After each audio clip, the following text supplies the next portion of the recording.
கனவுகளை சுமந்து வந்து தாய் நிலத்தில் கனவுகளை சொல்லி இருக்கக்கூடிய உங்களை நான் கேட்கறது என்னன்னு கேட்டீங்கன்னா, உலகத்தில் எங்க இருந்தாலும் உங்க அடையாளத்தையும் வேர்களையும் மறக்காதீங்க. உங்க உறவுகளை மறக்காதீங்க. எக்காலத்துக்கும் பொருந்தக்கூடிய உலக பொதுமுறையை தந்த வான்புகள் வள்ளுவர் பிறந்த மண்ணுக்கு சொந்தக்காரங்க நாம. ஊரை தாண்டிய ஊரும் உலகம் எப்படி இருக்குமே தெரியாத காலத்துல யாதும் ஊரை யாவரும் கேளிர்னு எல்லாரையும் சொந்தங்களாக்குறது இலக்கியம் படிச்ச கணியன் பூங்குண்ட மண் இது. தமிழ் என்கிற உலக மொழிக்கு சொந்தக்காரங்க நாம். தமிழ்தான் நம்மை ஒற்றுமைப்படுத்தும். சாதி வேற்றுமைகளையும் மத வேறுபாடுகளையும் வீழ்த்தி அனைவரையும் ஒன்றாக்கும் வல்லமை தமிழ் மொழிக்கு மட்டும்தான் உண்டு.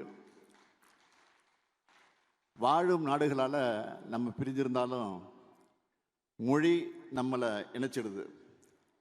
வீழ்வது நாம இருப்பினும் வாழ்வது தமிழாக இருக்கட்டும்னு திராவிட இயக்க தமிழ் மண்ணில் விதைச்சது. அதனால தான் இந்திய மாநிலங்களிலே தனித்தன்மை கொண்ட மாநிலமா தமிழ்நாடு வளர முடிஞ்சது. மொழிக்காக போராடின இயக்கம் மட்டும் இல்லை, மொழியுரிமைக்காக தங்கள் உயிரையே தந்த தியாக மரபுகளை கொண்ட இயக்கம் திராவிட முன்னேற்ற கழகம். அதே வேளை மொழிப்பற்று இனப்பற்றும் தான் நமக்கு உண்டு. அது மொழி வெறியா இனவெறியா நாம் எப்பவும் மாற மாட்டோம். நமக்குள்ள எந்த பிளவுகளும் ஏற்பட அனுமதிக்காதீங்க.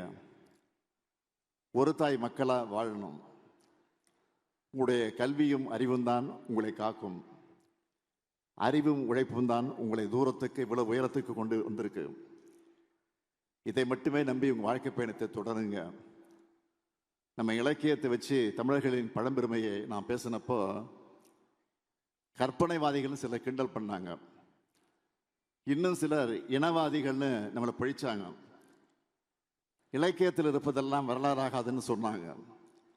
ஆனால் தமிழ் நிலம் தமிழ்நாடு குறித்து நம்ம இதுவரை சொல்லி வந்ததெல்லாம் புனைகளோ அரசியலுக்காக சொன்னதோ இல்லைன்னு இப்போ நிரூபிச்சிட்டோமா இல்லையா?